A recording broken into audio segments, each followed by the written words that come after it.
नमस्कार, आप देख रहे हैं वॉइस ऑफ हाउस और मैं हूं आपके साथ ज्योतिका। आइए रुक करते हैं खबर की ओर।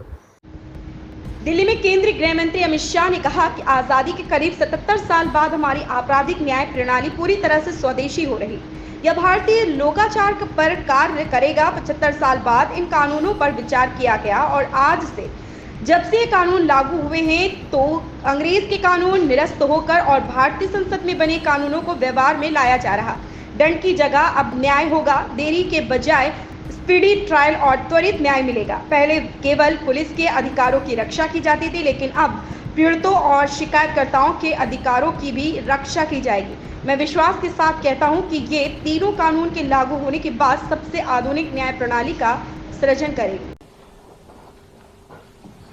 देश की जनता को सबसे पहले मैं बहुत बहुत बधाई देना चाहता हूं कि लगभग आजादी के 77 साल बाद आपराधिक न्याय प्रणाली, हमारी क्रिमिनल जस्टिस सिस्टम पूर्णतया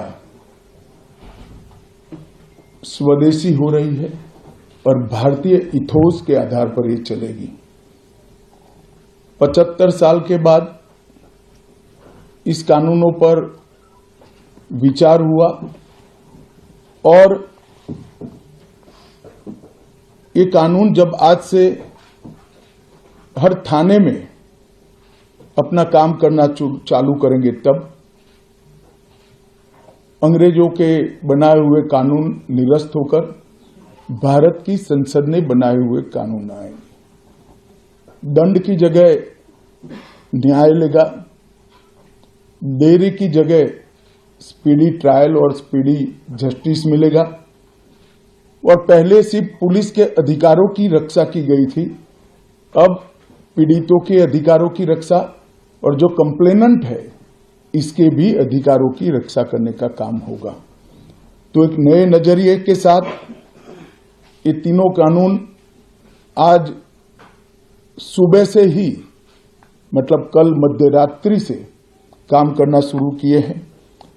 अब इंडियन पिनल कोड, जिसको आईपीसी कहते थे, 1860 से जो कानून था, इसकी जगह बीएनएस भारतीय न्याय संहिता आएगी। क्रिमिनल प्रोसीजर कोड, जिसको सीआरपीसी कहते थे, जो 1898 से अमल में था, इसकी जगह भारतीय नागरिक सुरक्षा संहिता बीएनएस आएंगे। और इंडियन एविडेंस एक्ट 1872 से जो इस देश की क्रिमिनल जस्टिस सिस्टम को गवर्न करता था, इसकी जगह भारतीय साक्ष्य अधिनियम बीएसए लागू होगा।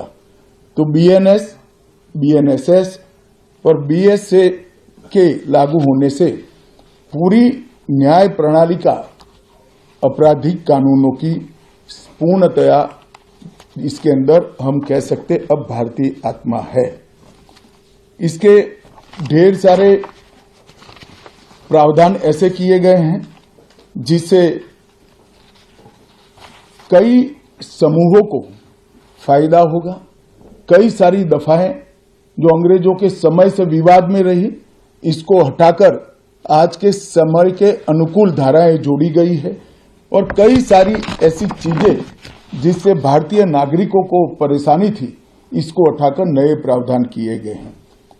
सबसे पहले हमने इसमें हमारे संविधान के स्पिरिट के तहत दफाओं की और चैप्टर्स की प्रायोरिटी तय की है। सबसे पहली प्रायोरिटी महिलाओं और बच्चों के अपराध को दी गई है और मैं मानता हूं कि ये करने की बहुत समय से पहले जरूरत थी। एक पूरा अध्याय इसमें जोड़ा गया है जिसमें 35 धाराएं हैं और 13 प्रावधान हैं, जिसमें गैंग रेप के लिए अब 20 साल की सजा या तो कारावास, आजीवन कारावास, नाबालिग के साथ बलात्कार में मौत की सजा, झूठा वादा पहचान छिपाकर शोषण करने वालों के लिए भी अलग से अपराध बनाया गया है। पहले सुप्रीम कोर्ट के जजमेंट से चलता था। पीड़िता का बयान उसके घर पर महिला अधिकारियों की उपस्थिति में और अपने परिजनों की उपस्थिति में लेने का भी प्रावधान किया है। इस खबर में बस इतना ही। बने रहिए वॉइस ऑफ हाउस के साथ। लेटेस्ट अपडेट से जुड़े रहने के लिए हमारे चैनल वॉइस ऑफ हाउस को सब्सक्राइब करें, लाइक करें और बेल आइकन दबाना बिल्कुल ना भूलें।